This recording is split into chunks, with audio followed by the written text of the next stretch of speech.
Gracias. Y pues bueno, entonces vamos a continuar. Déjenme conectar tantito una cosa.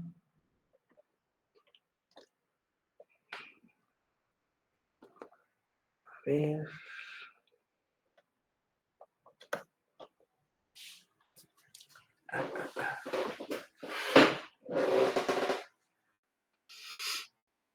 Déjenme ver si encuentro rápidamente un documento.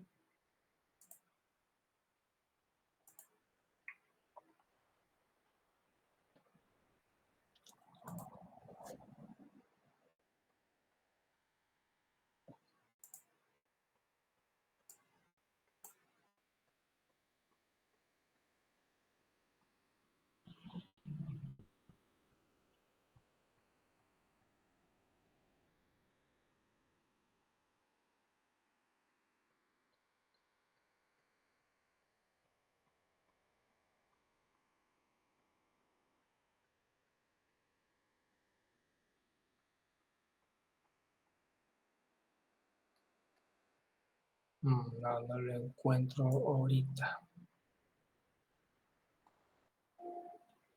Tendrá que ser después. Bueno, ya será en la siguiente vez que...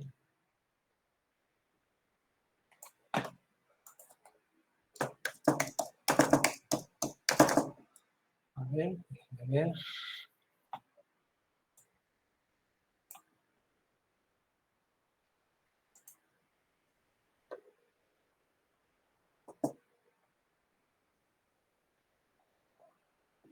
A ver, alguien quiere entrar. Bueno, ahorita no lo voy a encontrar. Pero bueno.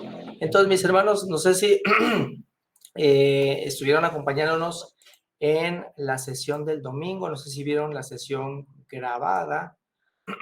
Aprovechando antes de que tome mi tema, no sé si alguien quiera o guste hacer alguna pregunta. Si nos siguieron en el domingo a la distancia, pues vieron que hicimos un ejercicio, un punto y aparte del tema para hacer esa observación sobre si la iglesia vive o más bien cuando suceda lo que como término se llama la gran tribulación, si parte de la iglesia le toca ahora sí que experimentarlo. Entonces, si nos siguieron el domingo, pues vimos que la conclusión es que sí, si estás vivo en ese momento, pues seguramente será un evento que tendrás que presenciar, ¿no? Que atestiguar. Entonces, de todos modos, si quieren reiterar el tema, recuerden que está el video en YouTube de este día domingo.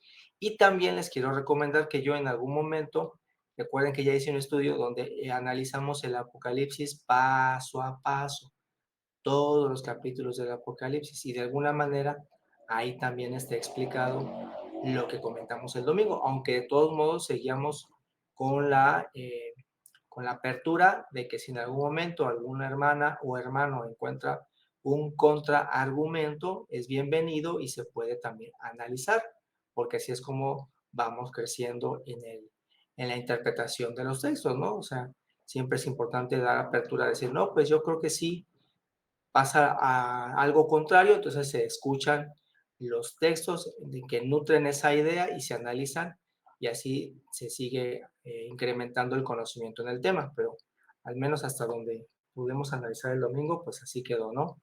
Aunque seguiremos también en el siguiente mes que me toca, entonces haré un estudio a profundidad ya con ellos, ¿no? Con ese tema. Entonces vamos ahorita a continuar. Recuerden que en el tema del viernes, precisamente estábamos viendo la plática que tiene Satanás con nuestro Señor Jesucristo, que es nuestro análisis en cuestión ahorita. Entonces vamos a continuar. Creo que nos quedamos en la segunda tentación o en la segunda invitación que le hacía Satanás a Jesús, que era de que se tirara, ¿no? Que le decía, tírate. Entonces, dice, estamos leyendo para que recuerden Mateo 4, del 1 al 12. en particular 5 y 6, Mateo 4, 5 y 6, cuando le dice que le pone sobre las almenas del templo y le dice, si eres hijo de Dios, échate abajo, que escrito está. Aquí vemos que hace referencia a algo que está escrito en la Biblia. A sus ángeles mandará por ti y te alzarán en las manos para que nunca tropieces con tu pie en piedra. Sin embargo, Jesucristo le contesta, escrito está también, no tentarás al Señor tu Dios. Entonces aquí una de las lecciones que, como ya comentamos esa otra vez, Jesucristo nos advierte de que la misma palabra de Dios, o sea, los textos, hay veces en donde hay individuos que los interpretan de forma errónea, porque ahí indudablemente lo que lee Satanás, como lo que lee Satanás que está escrito en la Biblia, es cierto, eso está escrito, pero eso no es lo que significa. La intención de Satanás que le dice a Jesús, pues como está escrito eso, tú te puedes aventar porque no, nada te va a pasar, ¿no? Eso no es lo que significa. Entonces, por eso Jesucristo le contesta, escrito está. Además, entonces ahí en esa respuesta, nuestro Señor Jesucristo nos está dando ese mensaje de que nosotros también nos tenemos que aprender a discernir. Va a haber muchas personas que posiblemente, y de hecho lo han hecho, toman textos de alguna parte de la Biblia y los interpretan a su propia conveniencia y usan la misma palabra de Dios para sus propósitos particulares. Y creo que esa es la clave. Se acordarán que también en algún momento Jesucristo decía del diablo, dice, no le creáis, porque cuando él habla, de él habla, o sea, de sus asuntos particulares. Y si nos damos cuenta, mis hermanos, la palabra de Dios nunca existe el mensaje del Evangelio para un beneficio particular del que la enseña. No se supone de que tú enseñas el Evangelio porque vas a recibir un beneficio físico particular inmediato y que por eso usas la palabra, o sea, no es para que nosotros tengamos dominio sobre otras personas, no es para que nosotros nos hagamos de riquezas o de bienes, y mucho menos para el control de las personas. Entonces, pero se usa, no nada más en el cristianismo, sino en muchas otras fe y religiones, se usa con fines particulares, pero eso no es lo que es. Por eso Jesucristo dice, no, aprende a revisar todos los textos para que realmente entiendas qué es el verdadero significado. Y bueno, y regresando a los ejemplos que ponemos ahí, que puse ahí en la diapositiva, les había puesto que analizamos luego el de Adán y Eva, que tentaron a Dios comiendo del árbol, vimos sus consecuencias. El de Jonás, cuando no quiso escapar de la primera orden que le dio Dios y le dijo, ve a Nínive, y se quiso escapar, y vemos qué le pasó. Y ahora podemos leer otros dos ejemplos más.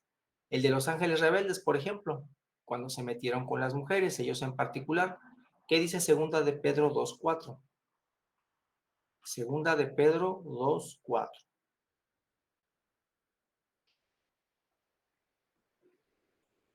A ver, léelo, Gloria. Segunda de Pedro 2:4.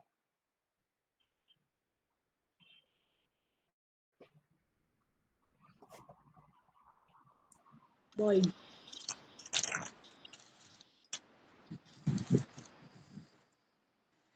Dice, porque si Dios no perdonó a los ángeles que pecaron, sino que arrojándolos al infierno, los entregó a prisiones de oscuridad para ser reservados al juicio. Ahí está.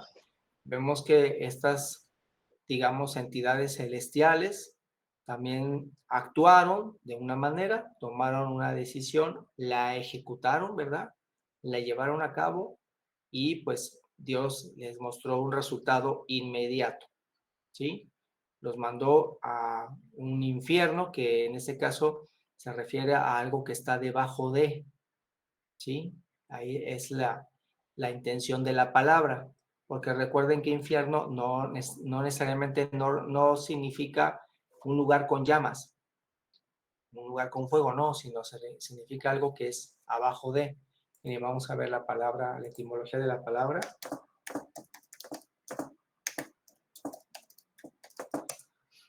Rápidamente, a ver qué nos dice. Dice, la palabra infierno viene del latín inferum o inferus, que significa por debajo, lugar inferior, subterráneo, ¿sí? Y está en relación con el Seol del hebreo o el Hades del griego. Entonces, pues eso es lo que representa infierno, inferior, abajo, ¿sí? No fuego, no un lugar con fuego y azufre. Recuerden que creo que me parece que siempre lo podemos identificar como la segunda muerte, ¿sí? El elemento de fuego y azufre, como tal, la figura, creo que la podemos identificar en la Biblia siempre como la segunda muerte. Pero aquí, a donde fueron lanzados estos ángeles, como dice ahí, a prisiones de oscuridad.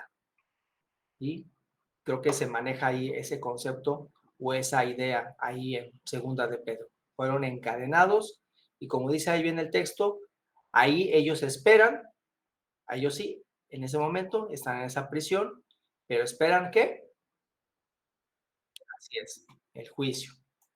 Así es, el juicio que se lleva hacia la humanidad y que pues ahí también ellos, por lo que podemos entender, serán enjuiciados. Aunque si se dan cuenta, mis hermanos, es interesante que eso nomás se los pongo como un punto.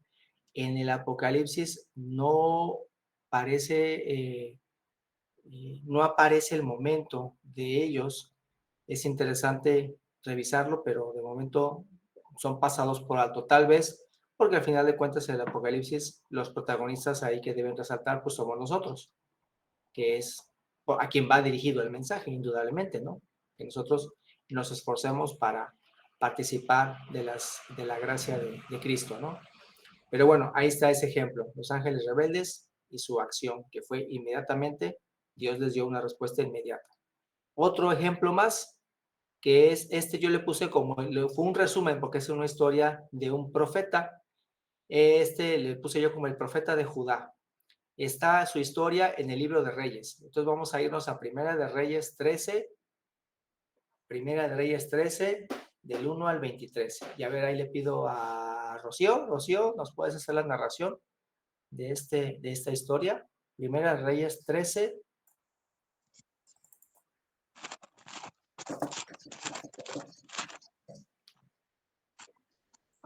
Ajá, 13 ¿qué? ¿Nada más? Del 1 al 23. Y he aquí un varón de Dios, que un varón de Dios por palabra de Jehová vino de Judá a Betel, y estando Jeroboam en el altar para quemar perfumes, él clamó contra el altar por palabra de Jehová y dijo, altar, altar, así ha dicho Jehová. He aquí que a la casa de David nacerá un hijo llamado Josías, el cual sacrificará sobre ti a los sacerdotes de los altos que queman sobre ti perfumes, y sobre ti quemarán huesos de hombres. Y aquel mismo día dio una señal, diciendo, esta es la señal de que Jehová ha hablado. He aquí que el altar se quebrará, y la ceniza que sobre él está será derramada. Y como el rey Jeroboam oyó la palabra del varón de Dios que había clamado contra el altar de Betel, extendiendo su mano desde el altar, dijo, prendedle, mas la mano que había extendido contra él se le secó, que no la pudo tomar así. Y el altar se rompió y derramóse la ceniza del altar, conforme a la señal que el varón de Dios había dado por palabra de Jehová. Ok, Entonces hasta ahí respondió, vamos a hacer una pequeña pausa, una pequeña pausa. Entonces vemos aquí en esa historia que nos está ayudando nuestra hermana Rocío a escuchar, vemos que de repente están ahí en Betel y estando este rey Jeroboam, entrando Jeroboam al altar, perdón, el sacerdote, perdón, el sumo sacerdote Jeroboam al altar para quemar perfumes, aparece delante de él un profeta, no nos dice su nombre, nada más dice que aparece un varón de Dios que viene de Judá y que llega ahí a Betel, y entonces ese varón pronuncia una sentencia que Dios le ha dado que la exclame, ¿sí? Entonces, cuando proclama esa sentencia, Jeroboam se enoja y entonces vemos que extiende la mano, Jeroboam está parado en el altar y dice, prenderle, o sea, les llaman los guardias para que lo presionen, para que aprendan al hombre, pero la mano de Jeroboam que está extendida se le seca y no la puede contraer de nuevo, o sea, se le queda así extendida y seca. Y al mismo tiempo el altar se rompe y la ceniza se derrama, tal y como había dicho el varón de Dios, que había advertido, ¿no? Entonces, ahora sí, síguele, Rocío, del 6. Entonces respondió el rey, dijo al varón de Dios, te pido que ruegues a la faz de Jehová tu Dios, y ora por mí, que mi mano me sea restituida. Y el varón de Dios oró a la faz de Jehová, y la mano del rey se le recuperó, y tornóse como antes. Y el rey dijo al varón de Dios, ven conmigo a esta casa y comerás, y yo te daré un presente. Mas el varón de Dios dijo al rey, si me dieses la mitad de tu casa, no iría contigo ni comería pan, ni bebería agua en este lugar, porque así me está mandado por la palabra de Jehová, diciendo, no comas pan, ni bebas agua, ni vuelvas por el camino que fueres. Fuese por otro camino, y no volvió por el camino por donde había venido a Betel. Gracias, Tayo. Moraba Vamos a hacer otra pausa, vamos a hacer otra pausa.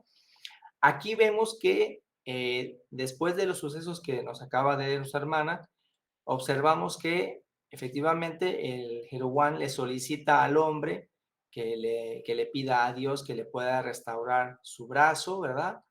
Y bueno, Jeroboam lo hace y como consecuencia de la respuesta inmediata que Dios tiene para con Jeroboam, entonces se le dice al hombre, no, pues quédate conmigo, o sea, estoy muy agradecido porque he recuperado la salud de mi brazo, quédate conmigo para que comas. Y aquí vemos que Dios le había advertido al hombre que una vez que acabara su misión, no comiera con nadie, ¿sí? Que no aceptara la invitación de comer con nadie de ahí y que es más, hasta se regresara por otro camino. Tal vez podemos en otro análisis comentar por qué Dios le habría dicho a ese hombre que no comiera nada, que no se quedara ahí, pero lo importante vemos es que el mismo hombre en un momento reconoce qué tan importante es la orden que Dios le da, que inclusive le dice, ¿no? Aunque me regalaras la mitad del reino, aunque me dieras ahora sí que todas tus riquezas o la mitad de tus riquezas, yo no me voy a quedar a comer contigo. Perdón, porque él reconoce que es muy importante obedecer la orden que Jehová le acaba de dar. Y aquí me acuerdo mucho, no sé si ustedes, mis hermanos, recordarán que también nuestro hermano Juan nos decía que de alguna manera, gracias a la intervención de nuestro Señor Jesucristo, que intercede delante de Dios por nosotros, digamos que Dios, no sé si decirlo así, díganme ustedes si también lo interpretan de esta manera, como lo decía nuestro hermano Juan Arango. Como que Dios nos tiene mucha paciencia y digamos que, no sé si decirlo así, no se enoja tan fácil cuando nos equivocamos, porque no es una orden directa que nos está dando por ahora Él, sino que es bajo la intervención de su Hijo muy amado Jesucristo, que Jesucristo nos empele a través del Evangelio, ¿verdad? A través de los profetas. Y digamos que podemos eh, cometer errores y no nos pasa nada. No como esa historia de Jeroboam, que inmediatamente le estaban dando una sentencia de parte de Dios y el hombre de momento le valió gorro y dijo aprenderlo. Y en ese instante el brazo se le queda tieso. O en este caso, el profeta, cuando dice Jeroboam, quédate a comer conmigo, le dice, no, no me voy a quedar conmigo porque de ninguna manera voy a desobedecer a Dios, ¿no? Porque sabía las consecuencias que podían venir de desobedecer. Entonces, recuerdo que Juan nos decía, bueno, yo recuerdo que luego me decía, no, pues es que a través de Jesucristo tiene misericordia de Dios de nosotros y es tolerante, claro, no, ¿cómo diría yo? Digamos hasta cierto punto, indudablemente, ¿no? Pero nos tiene paciencia, por así decirlo, porque aún no nos está dando una orden directa a él como tal, sino a su hijo. No sé si recuerdan esa idea o díganme si estoy equivocado o quién se acuerda. A ver, Rocío, adelante. Yo siempre que me hago una pregunta así, me me traslado a la parte de los papás con los hijos, ¿no? Ujú, Tú le puedes decir a tu hijo: "No vayas con esos chamacos, no vayas a tomar, no vayas", y no porque lo veas tomando, o lo veas fumando, o lo veas haciendo algo, ya lo corriste de la casa. Como claro, que le claro. vuelves a decir y le tienes la paciencia. Va a Sí, llegar un punto en que se la vas a colmar y te va a correr de la casa, claro. pero Sí. ese punto es como que básico. Okey, sí, sí, muy bien, Rocío, igual yo lo veo así. En este tiempo de gracia, tal vez diríamos, en ese tiempo de en lo que dura la tutela del Espíritu Santo, porque siento yo que esa es la era que nos está tocando vivir. Estamos ahorita bajo la tutela del Espíritu Santo, ¿no? Ah, sí, porque igual si fuera en el antiguo, acuérdate también de la mujer de Sal, nomás volteó y trácala. Sí, sí, ya no hubo una segunda oportunidad, no, espérame tantito, No dame otro hubo chance, ¿no? no hubo nada. Sí, así es. Bueno, entonces, nada más estas ideas siempre me hacen recordar a mi hermano Juan de por qué decía eso y que luego decía, no, por eso, este, agradecemos, debemos estar que Él que nos tiene toda esta paciencia, que nos tiene toda esta paciencia a esta generación, pero que indudablemente un día se va a acabar, ¿no? Un día esa paciencia se va a cerrar. Entonces, por eso es importante que la aprovechemos. Bueno, ahora seguimos, vamos a seguir la narración, porque vean cómo el profeta estaba segurísimo de lo que tenía que hacer y sin embargo, adelante se equivoca. ¿Cómo es que se equivoca? Vamos a seguir leyendo, Rocío. Nos quedamos en el 10. Ahora lee el 11, del 11 en adelante.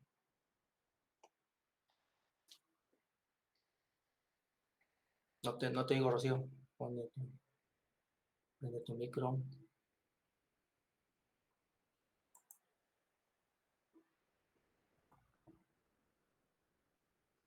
Rocío, En Rocío. en un viejo Ay, okey. Sí, es que tengo intermitencia en mi señal. Sí, no te preocupes. Léeme del 11 en Estoy adelante. teniendo Tengo prendido el micrófono, pero no entra. Ya te oímos, ya te oímos. A ver, espérame. Sí, ¿ya me escuchas? Ya. Okey, dice: "Moraba a la sazón en Betel un viejo un viejo profeta, el cual vino a su hijo y contóle todo lo que el varón de Dios había hecho aquel día en Betel. Contáronle también a su padre las palabras que había hablado al rey. Y su padre les dijo: ¿Por qué camino fue?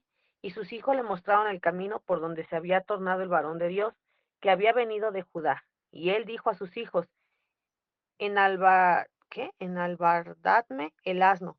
Y ellos le enarbalaron el asno, y subió en él. Y yendo tras el varón de Dios, hallóle que estaba sentado debajo de un alcornoque, y díjole: ¿Eres tú el varón de Dios que viniste de Judá? Y él le dijo: Yo soy. Díjole entonces: Ven conmigo a casa y come del pan.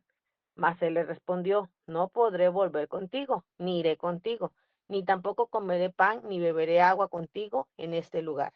Porque la palabra de Dios me ha sido dicho: No comas pan, ni bebas agua allí, ni vuelvas por el camino que fueres.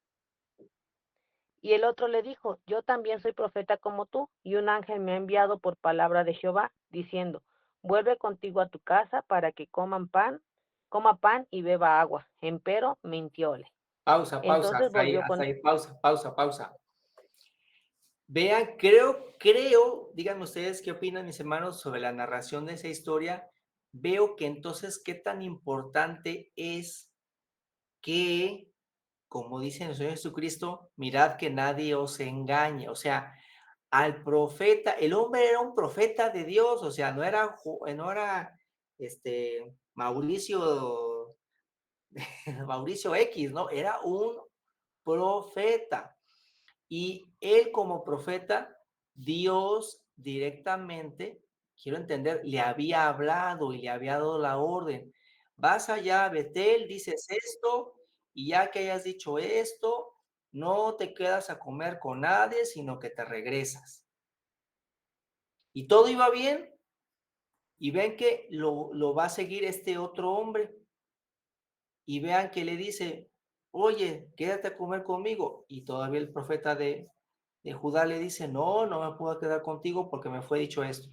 Y entonces el hombre le dice una mentira, no, un ángel de Dios vino y me dijo que podías ir a comer, pero dice ahí, como bien dice el texto, mintióle.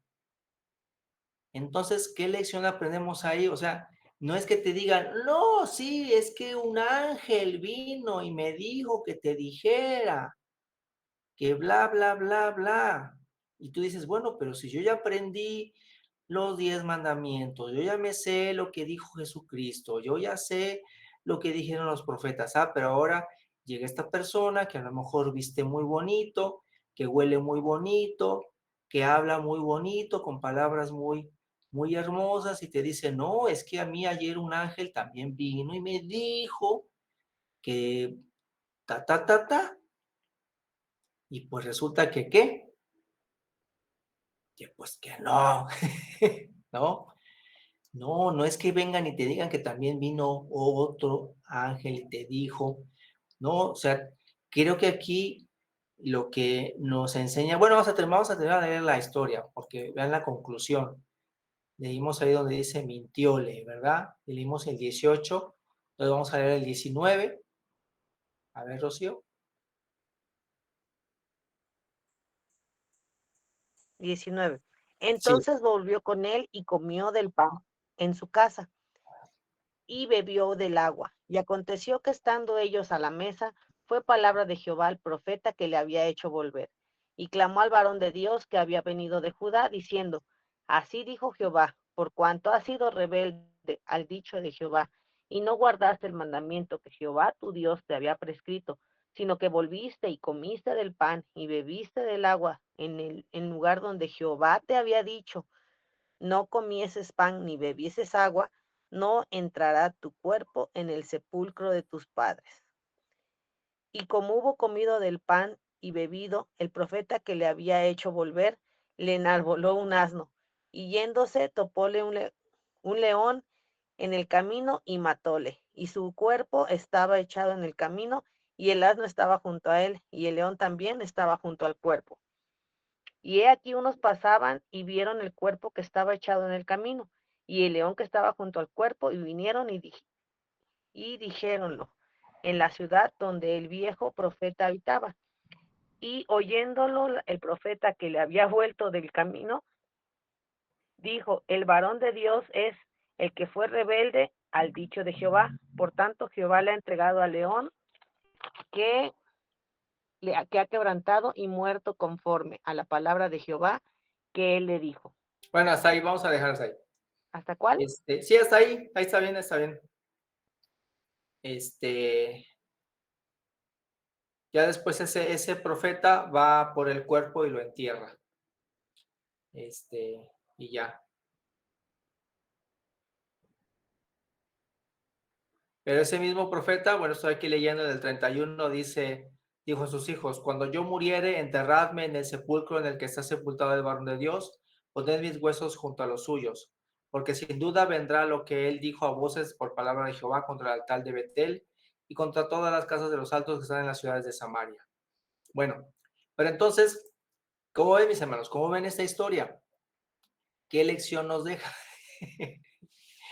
Le habían dicho que no se quedara a comer, que no se quedara a comer. Entonces, tú ya sabes cuál es la orden. Entonces, no te permitas que venga otro y te quiera cambiar la cuchara. Adelante, Rocío. En mi versión, cuando habla de era orden de Jehová, hasta lo pone en cursiva. Ujú, Entonces ahí tenemos, yo creo que tengo la idea de que lo que Jehová te dice, nadie más puede venir a decirte otra cosa, ¿no? claro, Nos lo dice aquí. así Entonces hay es, que así tener es, cuidado de los lobos rapaces. así es, así es. Sí, porque al final de cuentas, ¿otra vez levantaste la manita? O ya. A ver, ok. Porque al final de cuentas, mis hermanos, ahí es donde precisamente interviene la relevancia del valor que tienes tú del estudio que te diste a los temas. Por eso, mis hermanos, lo valioso que creo yo que al menos en la congregación apelamos, ¿verdad? Que es al estudio, al estudio, al estudio, porque eso te abre las fronteras, te abre el entendimiento, ¿no? Conocer, si es cierto, como bien ha dicho nuestro hermano Jaime, En la Biblia hay muchos temas, mis hermanos, en la Biblia hay muchas historias y es normal porque lo escribieron muchas personas, ¿sí? Nosotros intuimos por fe que algunos libros los escribió Moisés, que algunos libros los escribieron los respectivos profetas, los respectivos apóstoles, pero indudablemente han de haber participado muchas personas y nos han dejado su perspectiva, nos han dejado su visión, nos han dejado indudablemente el elemento humano. Yo siempre he pensado, mis hermanos, que la Biblia tiene un elemento humano que Dios intencionalmente le ha gustado que así sea.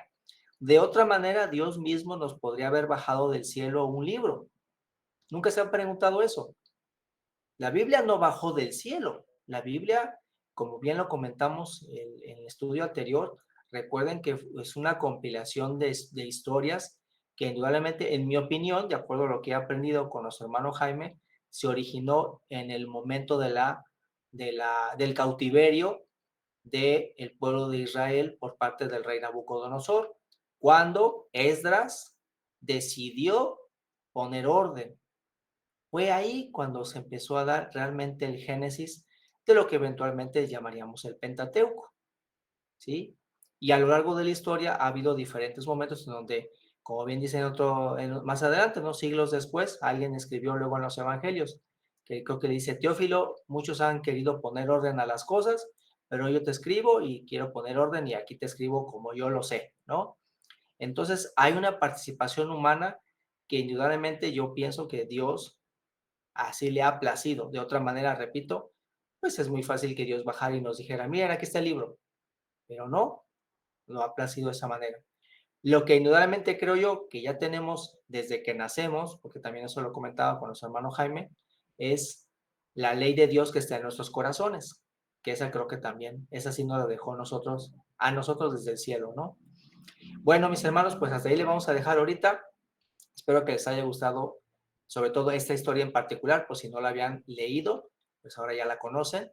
Si se dan cuenta, no sabemos el nombre del profeta, nunca se dice su nombre. Yo por eso le puse el profeta de Judá, porque de ahí venía, ¿no? Y habló una sentencia contra Jeroboam, y luego, pues la sentencia se cumplió, ¿no? Indudablemente. Pero bueno, ya conocen su historia para también aprender de ella. Bueno, me voy a despedir porque me toca entregar mi guardia, pero les agradezco a todos ustedes su asistencia y les invito nuevamente a que cuando nos volvamos a reunir, pues puedan hacerme cada una de las preguntas de los temas aquí que hemos analizado. Que Jehová les bendiga y les guarde.